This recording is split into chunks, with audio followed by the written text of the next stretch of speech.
नमस्कार, one India Hindi में आपका स्वागत है। दिल्ली उच्च न्यायालय में राजधानी में कोरोना वायरस के बढ़ते मामलों पर दिल्ली उच्च न्यायालय ने राजधानी में कोरोना वायरस के बढ़ते मामलों को लेकर नाराजगी जताते हुए कहा कि दिल्ली जल्द ही देश की कोरोना राजधानी बन जाएगी। न्यायमूर्ति हिमा कोहली और सुब्रमोनियम प्रसाद की एक बेंच ने कहा कि दिल्ली सरकार महामारी को लेकर पूरी तरह व्याकुल है। बेंच ने तंज कसते हुए कहा कि आप सरकार ने नागरिकों के स्वास्थ्य का मजाक बनाकर रख दिया है और इस मामले से अलग से निपटा जाएगा। हाईकोर्ट ने कहा कि दिल्ली सरकार ने टेस्टिंग के मामले में पहले नंबर पर आने के कई दावे किए हैं, लेकिन मामलों की संख्या यहां सबसे ज्यादा है। बेंच ने कहा कि दिल्ली जल्द ही देश की कोरोना कैपिटल बन जाएगी। इसके लिए बढ़ते मामलों का आभार।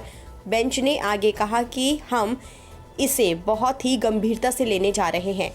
पीठ ने ये भी टिप्पणी की कि उत्तरी दिल्ली नगर निगम के साथ कार्यरत डॉक्टरों, पैरामेडिकल स्टाफ, सफाई कर्मियों, शिक्षकों और सेवानिवृत्त इंजीनियरों और अन्य लोगों को वेतन का भुगतान न करने से संबंधित याचिकाओं के एक समूह की सुनवाई करते हुए की। बता दें कि राष्ट्रीय राजधानी में बुधवार को कोरोना वायरस संक्रमण के एक दिन में सर्वाधिक 6,842 नए मामले सामने आने के बाद संक्रमितों का कुल आंकड़ा 4,09,000 हो गया है। दिल्ली में पहली बार कोविड-19 के 6,800 से ज्यादा नए मामले सामने आए हैं। इसके पहले मंगलवार को दिल्ली में संक्रमण के 6,725 नए मामले सामने आए थे। दिल्ली सरकार द्वारा जारी आंकड़ों के मुताबिक राजधानी में संक्रमण के कारण 51 और मरीजों की मौत के बाद मृतकों की संख्या बढ़कर 6,703 हो गई है। मंगलवार को 58,910 नमूनों की जांच के बाद 6,842 लोगों में संक्रमण की पुष्टि हुई और संक्रमित होने की दर बढ़कर 11.61% हो गई।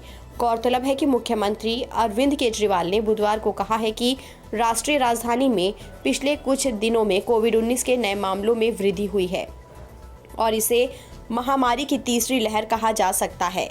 उन्होंने कहा कि लेकिन घबराने की जरूरत नहीं है और सरकार हालात पर लगातार नजर रखे हुए है। मुख्यमंत्री ने कहा कि शहर में कोविड-19 मरीजों के लिए बिस्तरों की कमी नहीं है। हालांकि कुछ निजी अस्पतालों में वेंटिलेटर युक्त आईसीयू बिस्तर की कमी है। इसका निदान भी 1-2 दिन में कर लिया जाएगा।